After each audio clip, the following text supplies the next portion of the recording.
Hi, I'm your host Roger Monder, and welcome to show number 2 of Breaking Ground. This week we're going to deal with agritourism. First, we are going to visit Lester's Farm. This operation is a popular destination for many people in the St. John's area. The reason is because it does a lot more than grow produce and sell it at the roadside market. Over the years, it has developed attractions that draw in both young and old alike. Then we're off to Felix Cove on the west coast, where a planned alpaca stud farm turned to a cottage industry that makes a wide variety of knitted goods. But because these animals are friendly and beautiful, they're proving to be quite an attraction, drawing as many as 5,000 visitors to the area each year. Then we're back to the East Coast community of the Ghouls.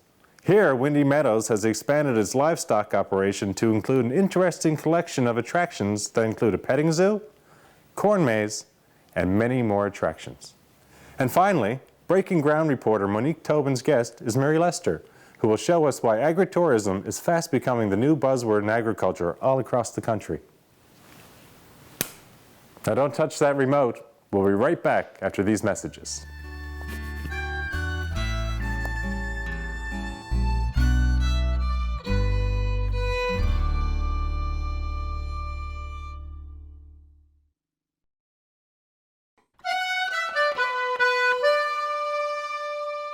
Welcome back to the show. Now, as promised, we're off to Lester's Farm to find out why not only adults go there, but why kids go as well.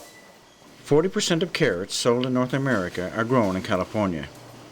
This is the type of production that supermarket chains buy into, making it very difficult for local producers to compete at the wholesale level.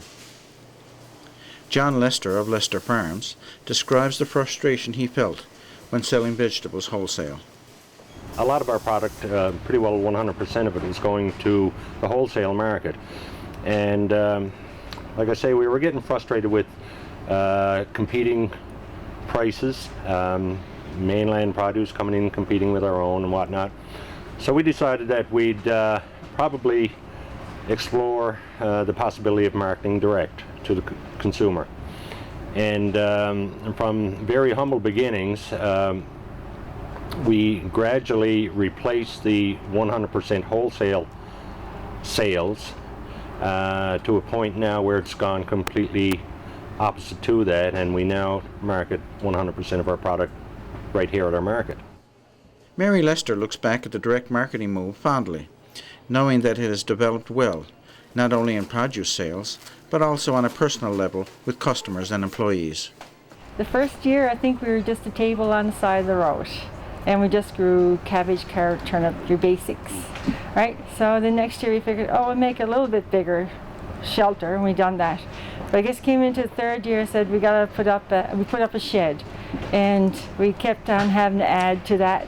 So and then we started growing. Once we realized consumers wanted more variety of vegetables, we started growing more, and it just wasn't big enough. So then one day we said we had 3 sons at the time that were quite interested with us, and one has gone out on his own, but the other 2 are still with us, thank heavens. They said, yes, let's get bigger, and with their initiative and ideas and that's what brought us to where we are to today. So it began pretty small. We are probably further than that we thought we'd ever be, right? We're quite happy with the outcomings and the customers coming, and you get to know a lot of people, and you get to know what they want you to grow. And the young people that are working with us, they all love it. And our 2 sons and our daughter, they are really interested in it, and they're bringing in new ideas too. The original market attracted a lot more elderly clientele, but as time rolled on, the customer base became a lot younger. First of all, we gear towards what they like to eat, right? And we try to, grow the things that younger families do eat. But another thing, like the petting barn, is a main attraction. I think way back when our son and our daughter were in 4-H, and they had calves here, 4-H calves, and that's what people used to like to go see. And so from there we got to the petting barn. And school kids, we usually tried some days to have them in and kind of educate them a little bit about what goes on the farm. I think it's very important because most children today live in towns and cities, and they have no access to farms, They go to the supermarket thinking that supermarket is where they get their food. They always get milk from a carton, and not realizing it can actually grow. That's where it really comes from and what it looks like. If you show the children that all this is grown here, they will soon be our future customers. They will always hopefully remember coming to the farm as a nice experience and a tasteful experience, so that when they get older, hopefully some of them will come back also. Of course, growing vegetables is one challenge, but growing a customer base is another. We have a daily challenge, I guess, in dealing with the elements, and we're talking weather. That can, we notice a difference at the cash registers when it's poor weather or when it's sunny weather. Sunny weather brings more people out, and that's very important to us. Challenges, I think one of the biggest challenges that we have to face on a seasonal basis is the increase in popularity and the demand that the public puts on us as operators to for us to live up to our own expectations of what we have put on ourselves. School tours are becoming more and more sought after. The family events that we have on the go, we're getting more people turning out for those. So we don't want to lose sight of why we started up this business, and that is to grow produce and offer to the public. Is direct marketing the answer to dealing with a new global competing reality? The truth is, dealing with the public is not for everyone, even though there is room for more agritourism. We operate a relatively unique business when it comes to Newfoundland agriculture or produce business in Newfoundland. There is room for others to enjoy the success that we've had, but it depends on the individual or the farmer. You have to be a certain type of person to be able to accommodate the needs of the public. Not everybody is cut out for that. Population, the way that the population is spread across the island, I think that that would dictate whether or not a farm market could be successful. Direct marketing in Newfoundland and Labrador has produced many success stories. It is not for everyone, but has proven to be a great vehicle to show that local produce is the best you can get. We'll be right back after these short messages.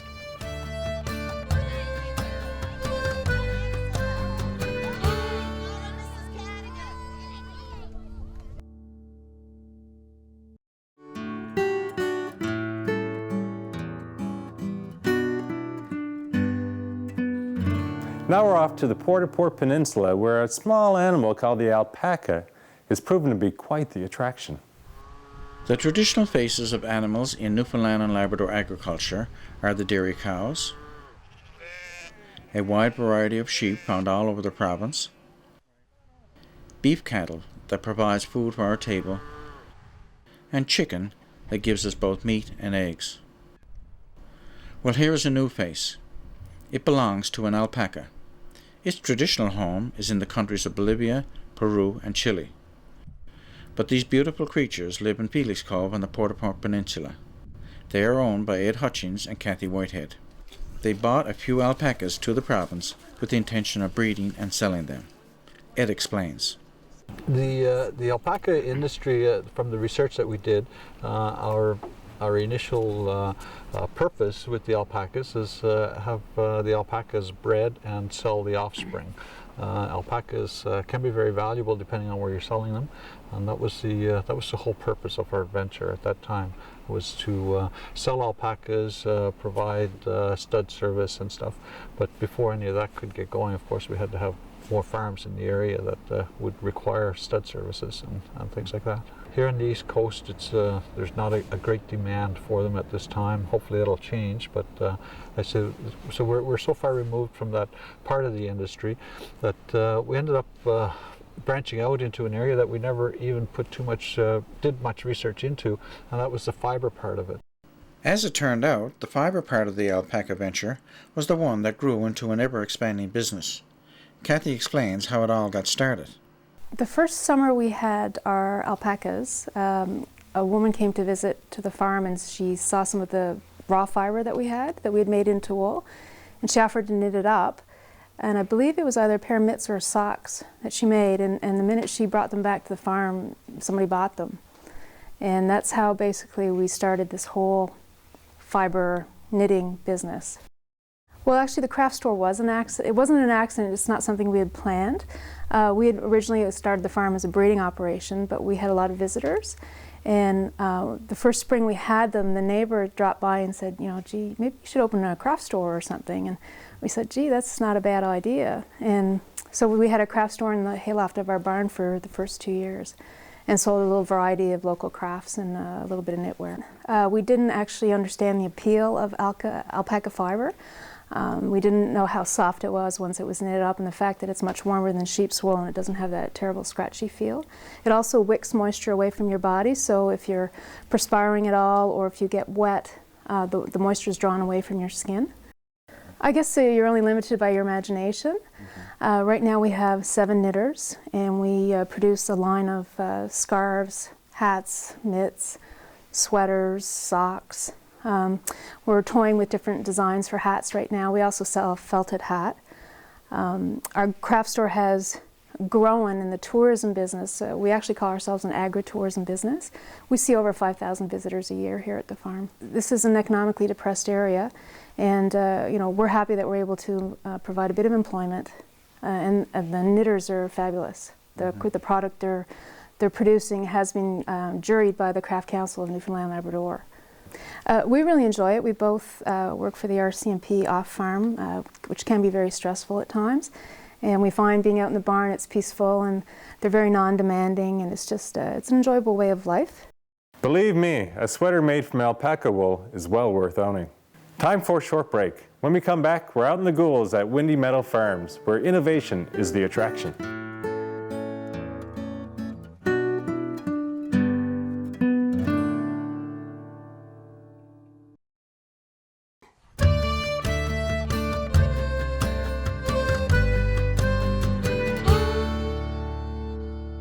Glad to see you're still tuned in. Now we're off to visit Harry and Robin Tobin at their farm in the Gouls. As more and more rural families move to the cities, there seems to be a disconnect between the food we eat and knowing where it comes from. So many farmers, especially the ones who own farm markets, strongly feel that they should attract and educate the general public. Robin Tobin, co-owner of Windy Meadows in the Gouls, explains the concept of agri-tours. A fun place for families to come and enjoy our agricultural area, and we want to educate all the kids as to where their food comes from. Today we have a You Pick Corn Day on, so that kids can actually go out and pick their own corn, which is nice. Not many people get to do that. And we're planning a You Pick Strawberry for in the spring, well, for next year. Our agritourism park area, we have a large sandbox that the kids love to play in. We've got some nice tractors in there. We have our Little Farmers tractor park where the tractor factor comes into play, and the kids really like to ride on those and just enjoy the wind blowing on them. We've got a round bale park area for the older kids and a corn maze that the kids seem to really enjoy. Harry Tobin is a 5th-generation farmer. He also is well aware of the need to develop attractions for the farmers market. But once the customer comes to the market, you have to have a good product to offer them.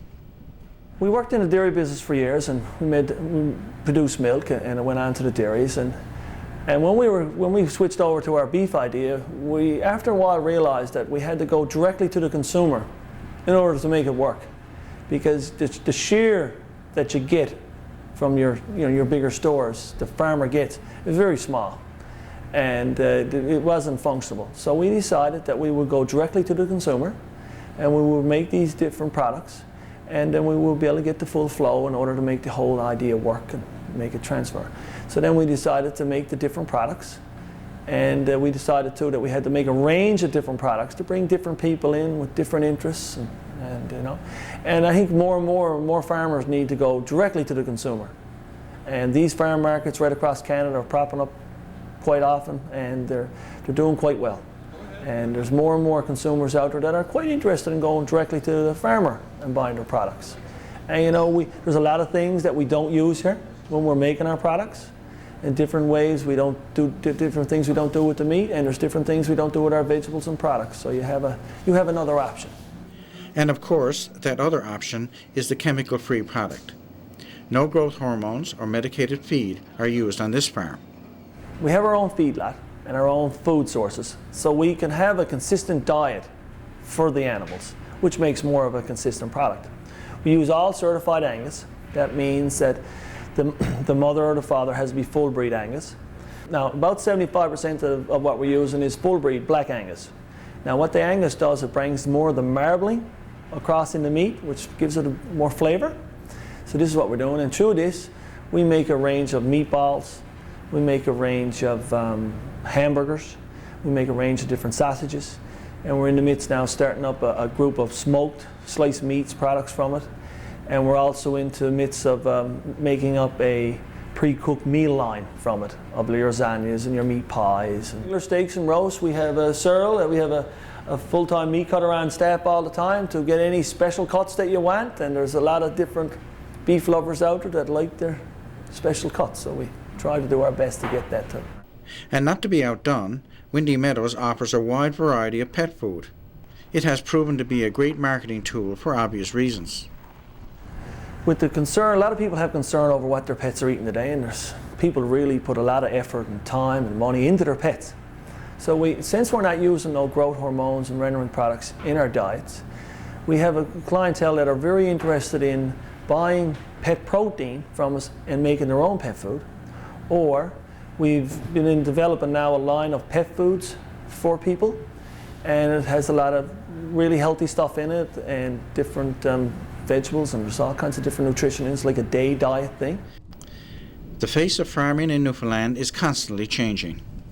But who would ever have thought that an integral part of a farm would be a sandbox and toy tractors? Great! Another place to bring my kids to. Now here's Monique Tobin with our special guest, Mary Lester. You have a fair amount of experience in creating events on your farm and activities that can get people familiar with your operation and coming to the farm to have some fun. What are some specific examples that you could recommend farmers try to develop their markets in a similar fashion?